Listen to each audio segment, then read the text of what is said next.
Et à la fin, ce sont encore et toujours les Louves de Saint-Dié qui gagnent. 9e victoire en 9 journées ce samedi soir pour les volleyeuses déodaciennes dans le rentre du Palais Omnisport Joseph Claudel et son petit millier de spectateurs. D'abord Royal face à Quimper avec un premier set remporté 25-17.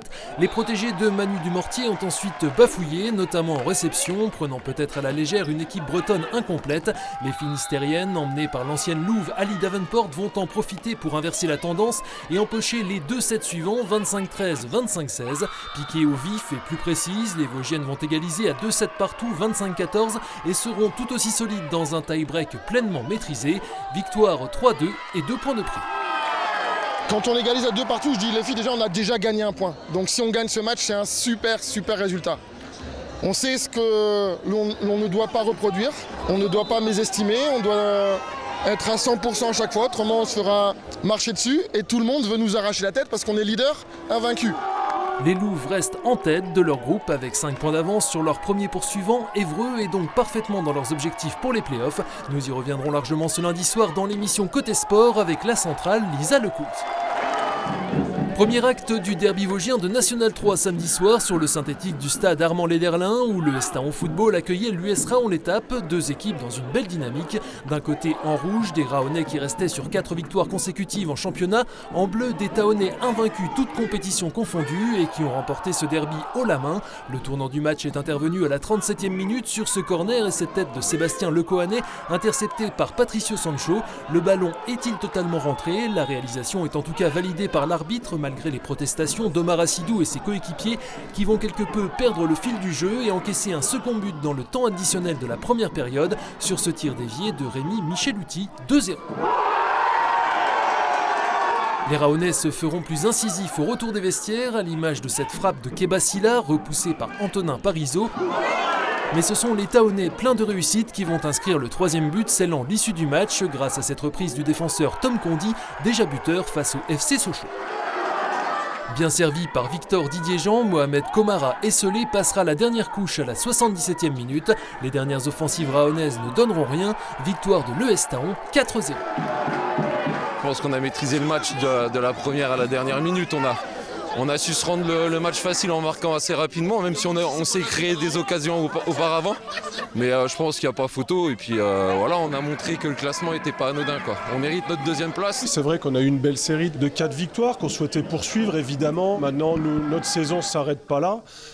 Évidemment que l'objectif final, c'est d'en mettre 5 derrière nous. Et on reste concentré là-dessus. Raon est 7e avec 6 points d'avance sur la zone rouge. Taon remonte à la 2e place à 4 points du leader Bissheim, mais avec un match de moins. Suite et fin de l'année 2022 le week-end prochain pour les 2 équipes. A noter en National 2 la victoire du SAS 4-0 chez la réserve de Reims. Les Spinaliens recevront celle de Metz samedi. Même soir, à quelques kilomètres de là, le Clash of Fighters, grand retour du gala de Muay Thai du club de Chavelot après 7 ans d'absence et qui a bien rempli le gymnase de la place de la République.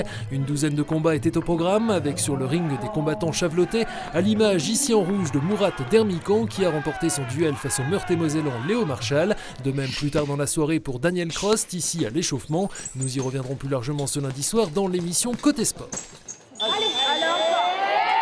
Retour au volleyball en National 2 où les affaires du CAM ne s'arrangent pas. Déjà privées de leur expérimentée capitaine Biba Ndiaye, les Spinaliennes ont en plus perdu ce dimanche sur blessure leur passeuse Catherine Klein à la fin du premier set, qu'elles ont malgré tout remporté 25-22.